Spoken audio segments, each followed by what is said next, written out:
Good morning students, welcome back my YouTube channel. कैसे हैं आप सब? आई होप आप सभी अपने अपने घरों में सुरक्षित होंगे। तो बेटा, कैसी चल रही है आप लोग की एग्जाम की तैयारी? कल एमए फर्स्ट ईयर वालों का पेपर है, तो आज मैं आप लोग के एग्जाम से रिलेटेड कुछ आप लोगों को टिप्स बताऊंगी कि भाई किस तरीके से आप लोगों को एग्जाम की प्रिपरेशन के लिए जब आप एग्जाम देने जाएंगे तो आपको क्या क्या चीजें चाहिए और भी बाकी चीजें जो है मैं एक बार फिर से आप लोग का रिवीजन सा करा दूंगी।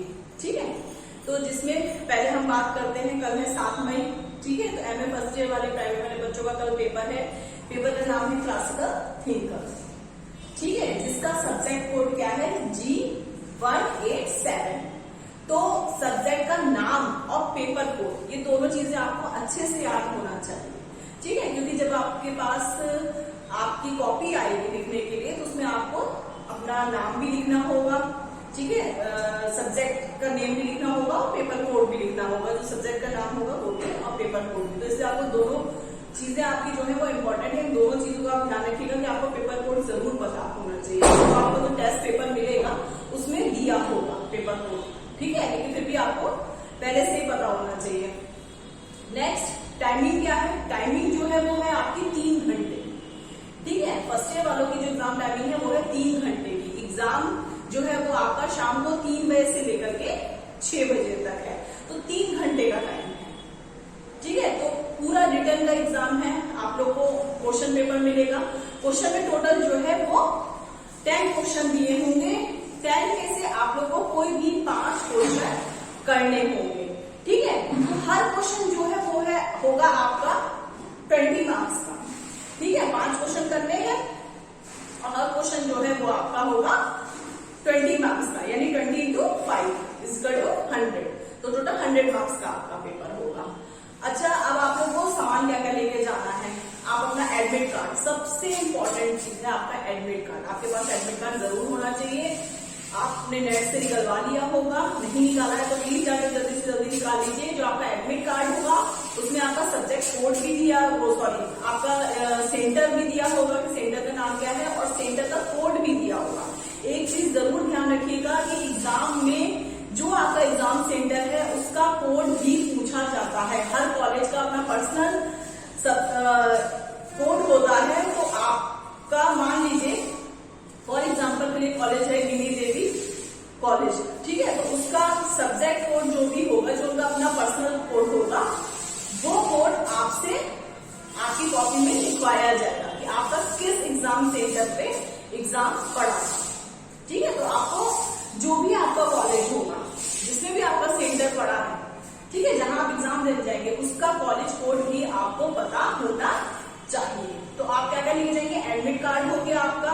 ठीक है, अगर हो सके तो आधार कार्ड भी ले जाइएगा। वैसे तो जरूरत नहीं है आधार कार्ड की, लेकिन फिर भी black pen, blue pen, pencil, rubber, cutter, scale, ये सारी चीजें आपके लेके जाइएगा। ब्लैक पेन और ब्लू पेन से मैंने आपको पहले भी बताया था कि ब्लैक और ब्लू पेन का आप जितनी सुंदर राइटिंग में अच्छे ढंग से काम करेंगे उतना आपको एग्जामिनर मार्क्स दे सकता है। आप जितनी भी डेफिनेशन वगैरह हेडिंग है, ठीक है, वो सारे के सारे आप जो है वो अच्छे तरीके से लिखेंगे और ब्लैक पेन से लिखेंगे तो अच्छे मार्क्स मिलेंगे। जो आंसर है वो ब्लू पेन से लिखिएगा।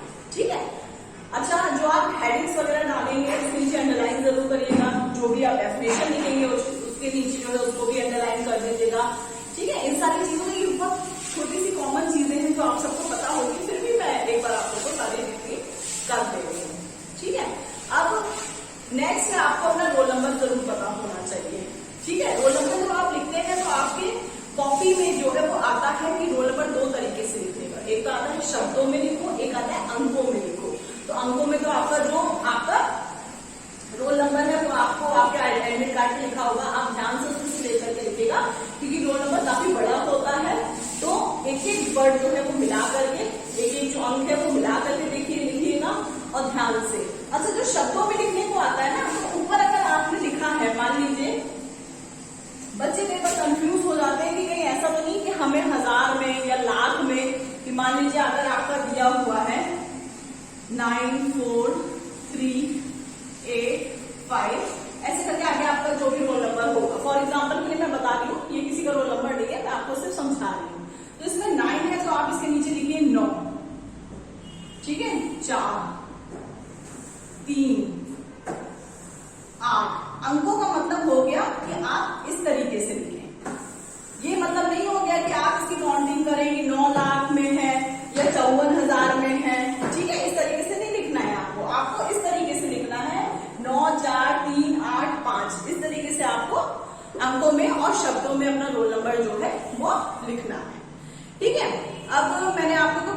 बारे में बता दिया, 20 मार्क्स का पर क्वेश्चन होगा। अब मैं आपको बताने जा रही हूँ कि आंसर जो है वो आप लोगों को टोटल जो है वो 4 से 5 पेज का लिखना है।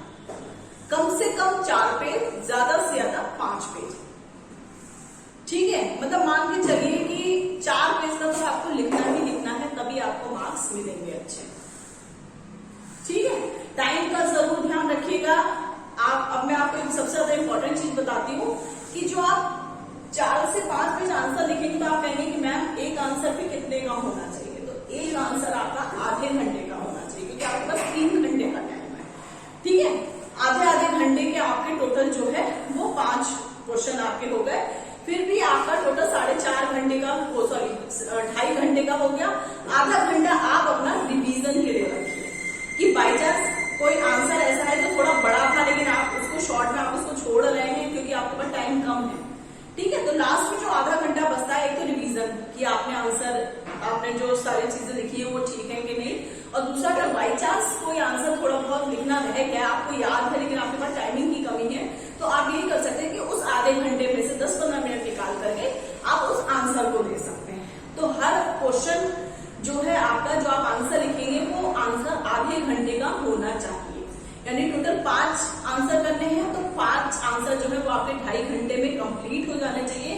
आधा घंटा आप रिवीजन के लिए रखिए और उसी आधे घंटे में आप वो आंसर करिए जो आंसर आपको आता है लेकिन टाइमिंग की वजह से आपने वो नहीं किया है, तो आप उसके लिए थोड़ी सी जगह छोड़ दीजिएगा, ठीक है।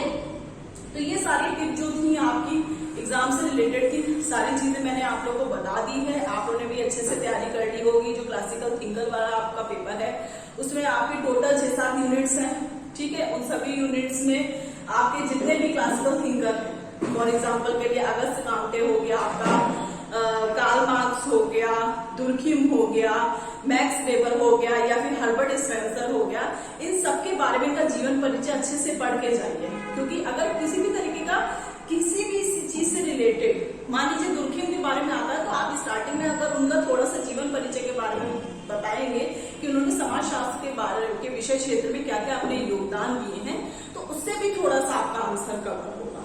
लेकिन कवर करने का मतलब ये नहीं है कि क्वेश्चन कुछ और पूछा है आप कुछ और लिख रहे हैं, ठीक है। दुर्खिम के बारे में पूछा जाए तो थोड़ा सा दुर्खिम के बारे में भी बताइए स्टार्टिंग में, फिर जीवन परिचय के बताइए उन्होंने क्या क्या योगदान दिए हैं, ये भी कुछ चीजें उनके बारे में बताइए, और फिर जो क्वेश्चन पूछा है वो भी एग्जैक्ट लिखिए। तो कहीं ना कहीं आपके 4 पेज आराम से हो जाएंगे, ठीक है।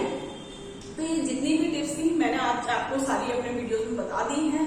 किसी भी तरीके का कोई कंफ्यूजन हो, कोई परेशानी हो, या जो मैंने अभी चीजें बताई हैं इनमें अगर कोई आप लोगों को कुछ लग रहा है, कुछ समझ में नहीं आ रहा है मेरा बताया हुआ, तो आप लोग मुझे मेरे व्हाट्सएप नंबर पर मैसेज कर सकते हैं, या फिर आप मेरे को इसी वीडियो में कमेंट बॉक्स में कमेंट करके क्वेश्चन पूछ सकते हैं। Best of luck for your exam, अच्छे से करके आइएगा, टाइम पे पहुंचिएगा सेंटर पे, कोशिश करिएगा हर हालत में आधा घंटा पहले पहुंचेगा सेंटर में, क्योंकि थोड़ा सा टाइम लगता है। और जो बच्चे सेंटर नहीं दे के आए हैं वो जाकर के आज हर हालत में सेंटर दे लीजिए, ताकि आप लोगों को थोड़ी आराम रहे, कोई टेंशन ना रहे कि ट्रैफिक की वजह से आप लेट हो जाए, एग्जाम सेंटर मिल नहीं रहा है। तो कोशिश करें, वैसे तो सब बच्चे समझदार हैं, आप लोग सब बड़े हैं, तो आप लोगों ने पहले ही एग्जाम सेंटर देख लिए होंगे, बट फिर भी मैं अपनी तसल्ली के लिए आपको सारी चीजें रिवीजन के तौर पे बता रही हूँ। अब मिलते हैं हम अपने नेक्स्ट वीडियो में नए टॉपिक के साथ। बेस्ट ऑफ लक बच्चों, खूब अच्छे से एग्जाम कीजिएगा, और जब आप लोग एग्जाम देके आए तो प्लीज मुझे कमेंट बॉक्स में कमेंट करके बताइएगा कि आप लोग का एग्जाम कैसा रहा। और अगर हो सके तो प्लीज मेरे व्हाट्सएप नंबर पे जाकर के मुझे फर्स्ट ईयर के एग्जाम के पेपर की फोटो क्लिक करके जरूर भेज दीजिएगा। Thank you.